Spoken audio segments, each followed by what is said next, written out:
Olá, olá! Capital Nenhum é o nosso canal.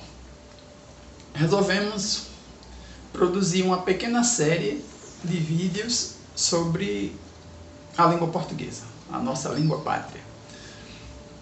No vídeo anterior, nós tratamos de o que se pode chamar de estrutura decorativa. Podemos afirmar que a língua portuguesa é constituída de uma estrutura decorativa e uma parte reflexiva. No vídeo anterior, nós tratamos aqui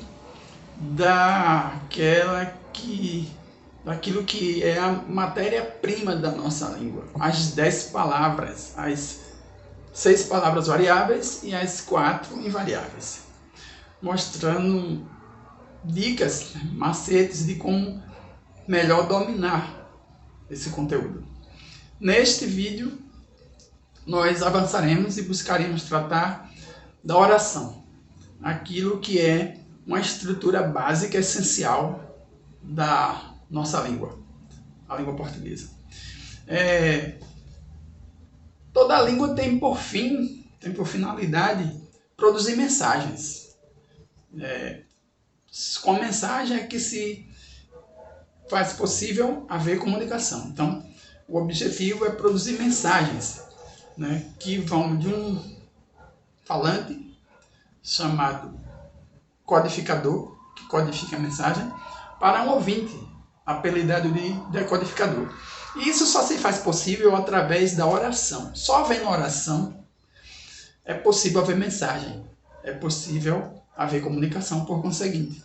E o que é uma oração? A oração é um conjunto de 3 elementos básicos, uma análise sintática chamada de 3 termos essenciais: sujeito, verbo e complemento. O sujeito que age, o verbo que explica da ação do sujeito e o complemento que explica e completa, a ideia da ação anunciada pelo verbo. O gato comeu o rato. Sandrinha leu O Pequeno Príncipe. O menino quer uva. Nós temos 3 orações aí ilustrando essa sequência. Então, esses 3 elementos se juntaram, eles formam uma comunicação. Então, não havendo esses elementos, não há comunicação. Imaginemos aqui, eu coloco na frente da sua casa na madrugada um outdoor onde se lê: o menino leu. Quando você se acordar de manhã, o menino leu o quê? Não vai ter mensagem. Não vai haver comunicação. Não há oração ali. Ou você mesmo põe uma faixa na frente da casa do seu vizinho ou da sua vizinha: o gato comeu. Quando o seu vizinho ou sua vizinha se acordar, vai ler e o gato comeu. Comeu o quê? Ou seja, leu o livro. Não há comunicação, porque não há oração. Quem leu? Então, só havendo esse conjunto completo é que vai haver comunicação.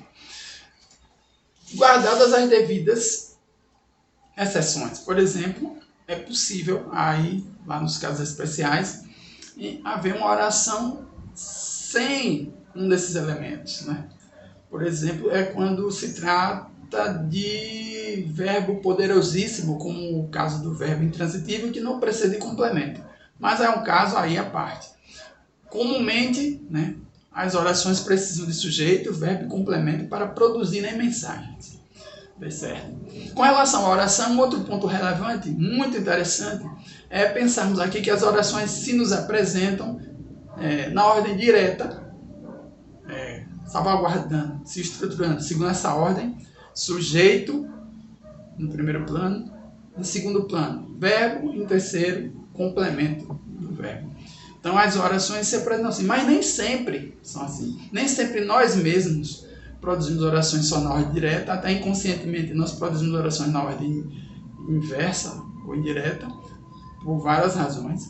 E os falantes, que se comunicam conosco de algum modo, de forma escrita ou falada, eles também produzem muitas orações na ordem inversa. Então, quebrou-se essa ordem, essa sequência, inverteu-se, rompeu-se essa ordem, a oração deixa de estar na ordem direta. Então, uva quer o menino, numa situação em que ele antes queria outra fruta.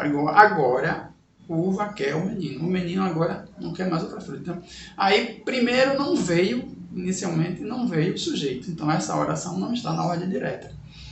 Lê o livro Sandrinha. Sandrinha, que é o sujeito, ficou lá por fim. Então, quebrou-se a ordem direta, a sequência da ordem direta.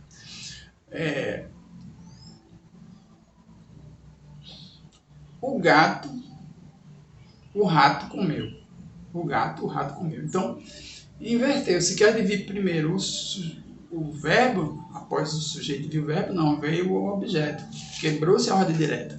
Vamos avançar essa questão. Por exemplo, se eu digo, ontem o gato comeu o rato. Essa oração está na ordem direta ou na ordem inversa? Pronto. A oração começou com ontem, que é advérbio de tempo. Se não começou com o sujeito, qualquer ordem que não comece sujeito, verbo, complemento, deixa de estar a oração na ordem direta. Portanto, se começou com o advérbio ontem, esta oração está na ordem inversa ou indireta. Legal? Beleza. E para que isso é relevante? Dominar a ordem direta ou inversa? Por várias razões. A principal dela é porque facilita a nossa comunicação com falantes do dia a dia sobre vários aspectos. Aí a gente precisaria aprofundar. E muito também para os estudantes e concursandos que precisam sobre vários pontos, por exemplo, quantificar, né, as orações de um período, de um parágrafo. Né? Então, surge uma questão em que o examinando precisa quantificar as orações de um período.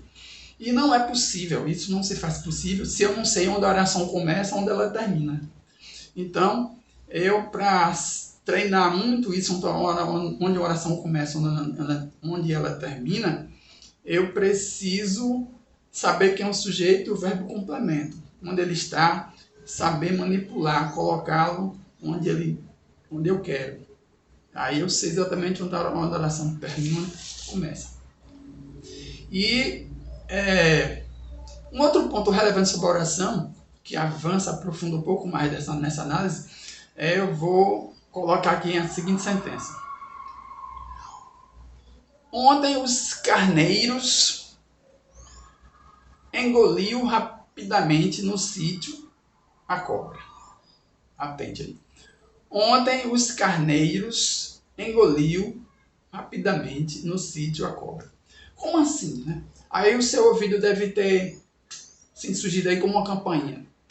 Como assim? Carneiros engoliu, né? Carneiros no plural, engoliu no singular.